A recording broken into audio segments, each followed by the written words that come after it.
Les damos la bienvenida a nuestro canal Design Time Machine, un canal creado para entretenerte por años de lo mejor de los cómics y sus historias, retrocediendo algunas páginas en el tiempo para mostrarnos todo lo que tuvo que pasar en el mundo para que este nuevo género llamado cómics se creara y se convirtiera en lo que conocemos hoy en día.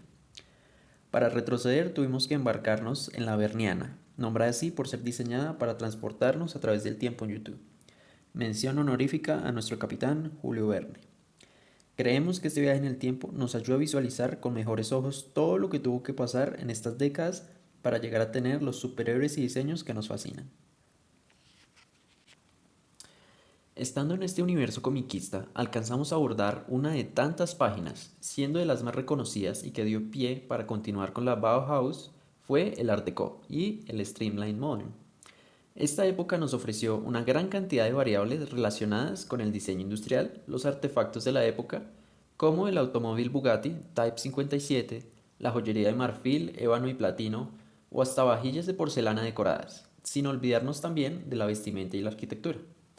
Todos estos objetos se ven reflejados en superhéroes como The Phantom, utilizando nuevos trajes pegados al cuerpo, o Superman volando sobre la ciudad de Metrópolis, con edificios muy parecidos al Empire State y al Chrysler Building de Nueva York, o Buck Rogers con automóviles aerodinámicos parecidos a los de la época de General Motors, y así podemos seguir con esta lista.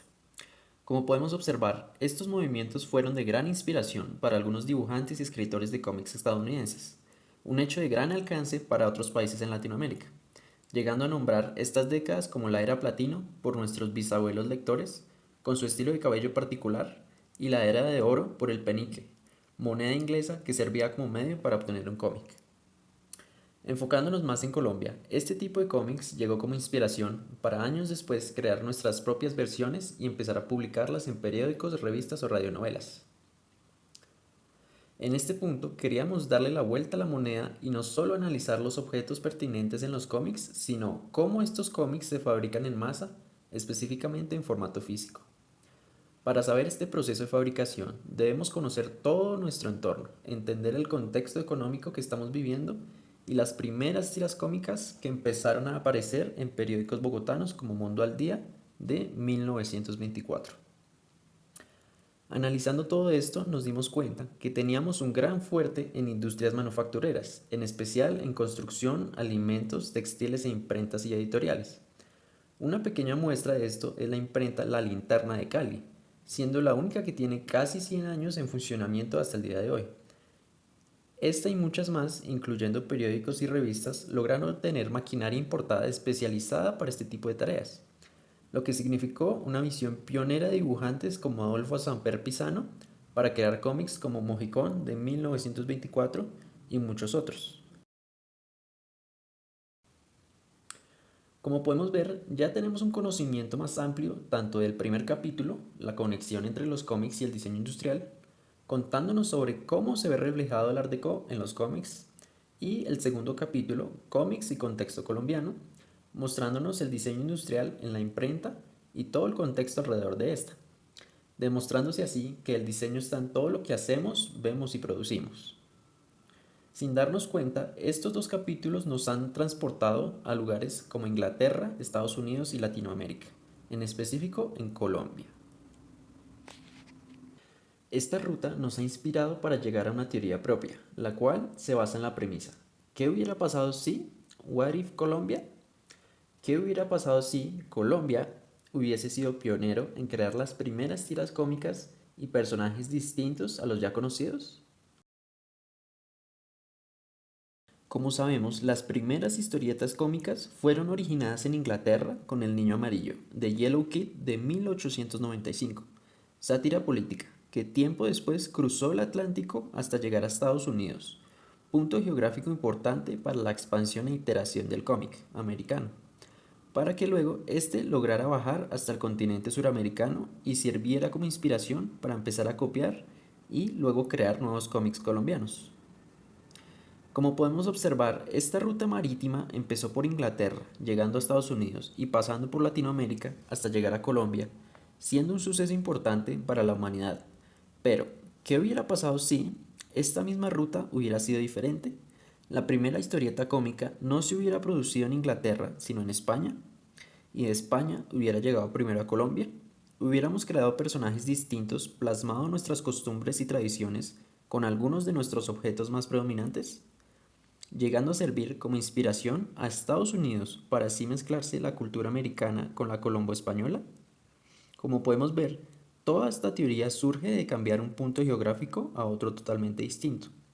A pesar de que la historia fue diferente, creemos en este universo comiquista utópico que Colombia hubiese podido ser una potencia global en términos de literatura, representación análoga y empresas manufactureras, logrando tener mentalidades paisas como la de Alejandro Echavarría, José María Acevedo o Pepe Sierra, así como la de Rockefeller, Carnegie o Vanderbilt, demostrándonos que podemos llegar más allá que solo una viñeta política. La primera pauta de nuestra teoría es la recontextualización industrial de un fenómeno en otra parte. Nuestra teoría muestra una Colombia industrializada que cada vez más se va fortaleciendo y expandiendo con empresas editoriales, litográficas e imprentas. Primacía industrial de un país. Nuestra segunda pauta es el buscar la equivalencia al Art Deco. Al nosotros poner la pauta con los primeros cómics, debemos plasmar nuestras costumbres, tradiciones, símbolos, una semiótica característica, diferente diagramación. Apropiar el, entre comillas, art de colombiano con nuestra propia identidad cultural, arquitecta colombo-española, las vestimentas de mujeres flamencas y polleras de colores, etc. Nuestra tercera pauta sería la invasión latinoamericana desde arriba a Estados Unidos. Si queremos que llegue a Estados Unidos, debemos hacer un cómic más internacional, con un lenguaje diferente, un concepto distinto, unos artefactos más predominantes. Y nuestra cuarta pauta es fijarse en todo el mundo para una representación general. Demostrar interés en todo público por los cómics y el potencial comunicativo que puede tener la sociedad, incentivando la economía. Incentivar la lectura, el aprendizaje, la creatividad, la emoción de crear algo nuevo y escalarlo. Con estas pautas nos preguntamos, ¿qué pasaría si el cómic no hubiera nacido en Nueva York, entre rascacielos, sino en las calles estrechas de Madrid? El cómic estadounidense nos enseñó a mirar hacia arriba, enormes edificios, metrópolis brillantes, héroes que vuelan sobre rascacielos y tienen día a día grandes y fabulosos rescates y peleas contra villanos. Pero, ¿y si el origen de los cómics hubiera sido en un país desarrollado, de habla hispana como lo es España, transmitido primeramente a Latinoamérica? Todo sería muy diferente. Calles de piedra y polvo, barrios en transformación y posiblemente toreros como protagonistas de historias de rescate y enfrentamientos con bandidos, además de historias de guerra y revolución. La arquitectura en esta historia alternativa no sería un escenario, sería un artefacto narrativo, el reflejo de las luchas, las resistencias, los cambios sociales. Imaginémonos un cómic colombiano donde una plaza de Cartagena no es solo un fondo bonito, sino el testigo de generaciones del mercado de esclavos al Festival de Independencia. O una calle de Bogotá donde las casas viejas conviven con nuevas torres, contándonos el conflicto entre tradición y modernidad. El desarrollo arquitectónico en Colombia se caracteriza por una coexistencia de dinámicas modernas y tradicionales. En las principales ciudades como Bogotá, Medellín y Barranquilla se impulsa una arquitectura enfocada en la sostenibilidad. Edificios inteligentes, parques urbanos, sistemas de transporte integrados y proyectos de infraestructura verde buscan responder a los retos del cambio climático y la calidad de vida urbana. Al mismo tiempo, persiste una arquitectura popular, autoconstruida en barrios informales, donde la creatividad y la necesidad modelan el paisaje de manera espontánea.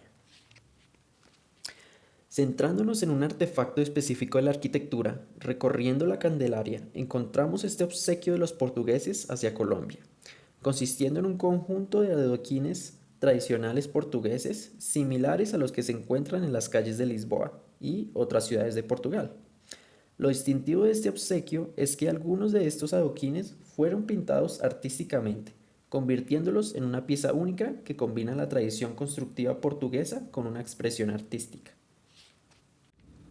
Estos adoquines pintados se instalaron en un espacio adyacente al Palacio de San Carlos, sede histórica del Ministerio de Relaciones Exteriores de Colombia, ubicado en el centro de Bogotá, en el barrio de La Candelaria. El Palacio de San Carlos tiene un significado histórico importante, ya que fue una residencia presidencial antes de la Casa de Nariño.